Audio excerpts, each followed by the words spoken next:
Juliette Binoche, apparently you are the one who suggested the idea to Olivier, who whispered it into his ear. So you can hear the breeze, the wind of the Swiss mountains. What happened?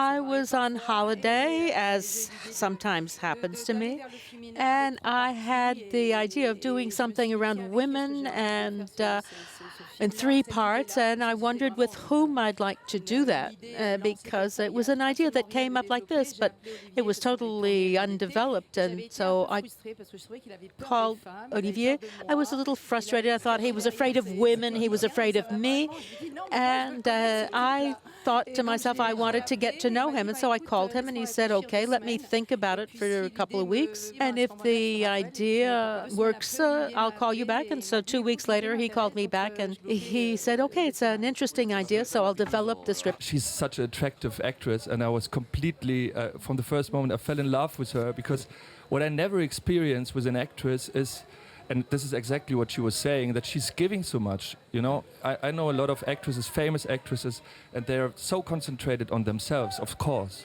you know, but Juliette is an actress, she works just with a partner, and this is something that was for me very, very satisfying. Ah, ça va, Juliette? It was written by Juliette. Yeah. C'est ça. C'est elle qui vous a donné à chacun de vos répliques. I definitely don't treat my my peers as I don't know, like as ruthlessly as Joanne does. I was just actually telling Juliette, because I saw the movie yesterday, and I just absolutely fell in love with her character, and she's so magnetic on screen. And I think, like, you know, you look back to, like, you know, Chocolat and, like, you know, The English Patient, and she's always been so magnetic. And I think that there's so much to learn working with women in this business, especially women like Juliette. And I think I was, if anything, I was just incredibly lucky to be a part of this project. Thank you. Imaginez pour 40 ans jouer des rôles de 20 ans. Well, imagine if you, for 40 years, you played the part of a 20-year-old. You'd get very bored. Non, mais bien sûr, mais c'est voilà. Of course. On peut pas jouer tout le temps les mêmes rôles. You can't play the same parts all the time. I think the more experience you have, the more you focus on the really important questions. You open up, you mature. You become more skilled, more honed. Think about Glenn Gould. When he played Bach at the beginning and at the end of his career, he didn't play Bach the same way. In other words, something happens inside yourself, within yourself. You're more aware of certain things because life shapes you. Fortunately, we do change, we evolve. Don't you think? You're on all the screens around the world in lots of blockbusters. Well, I just want to please my son. No, I loved working with Gareth Edwards, who is the director. It's his second film. He's tremendously courageous. He made a first film, and to start with, the 3 producers were checking everything that was done, and by the end of the film, he's totally free. And for him, it's a wonderful way of launching.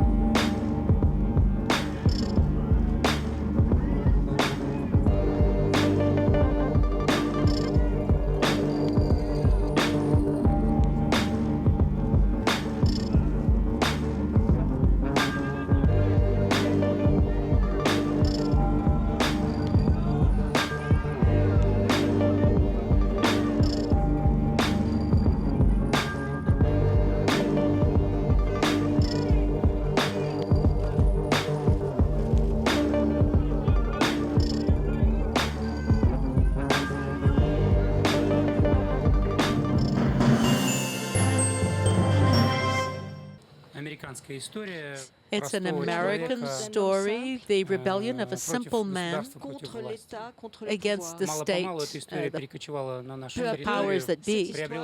And gradually this story moved to Russia. The end is different from the American story, and this is the result. And in fact, everything is the way it should be. Everything is normal. There's nothing new. This is an eternal story. These things have always happened. The fate of humanity is not always easy. Here in Cannes, of course, everything is wonderful. The weather is nice. Television films, it's a big celebration of life, and everything is wonderful. But there is the other side of this film. And to tell you the truth, I don't really like to ask questions, especially those that lead to deductions that may be going too far. What will save man? What can save man? I don't know. But for me, art is the only way out. People drink vodka in this film the way most people on a hot day drink lemonade. It's not, speaking as someone who used to drink, this doesn't strike me as alcoholism per se, it strikes me as alcohol insanity. And I was just wondering, is this particular to this village, or is this, as much as the film is, reflective of Russian society as a whole? Thank you. Вы знаете, с вами бы согласился министр культуры Российской Федерации. Я не иронизирую, я просто под большим впечатлением от встречи с ним. Мы показали картину господину Мединскому. Вот, и, пожалуй, одно из первых, что он сказал, что в России так не пьют. I think that it's quite amusing to see that the Russian Minister of Culture, when we presented the film, said, well, we don't drink like that in Russia. I understand there's legislation proposed in Russia at the moment to ban swearing in cinema and books, and I wondered if you had any thoughts on the wisdom of that and whether it would affect the release of Leviathan. Я не думаю, что мы в этой картине злоупотребляем этим.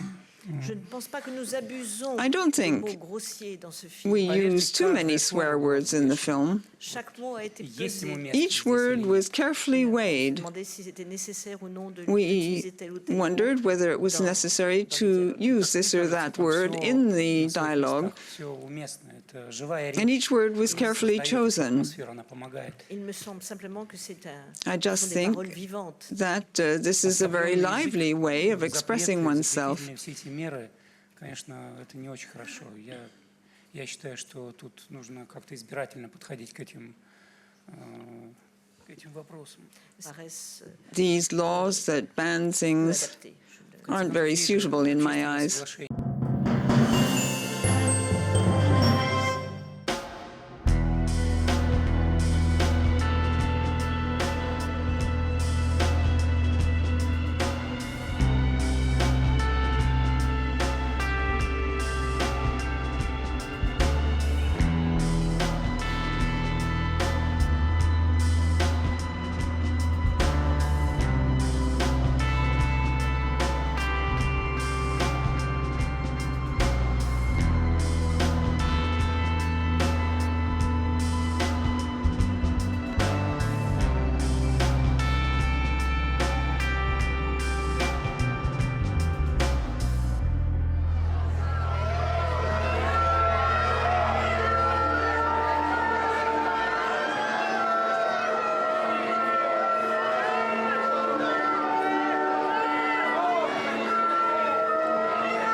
Nous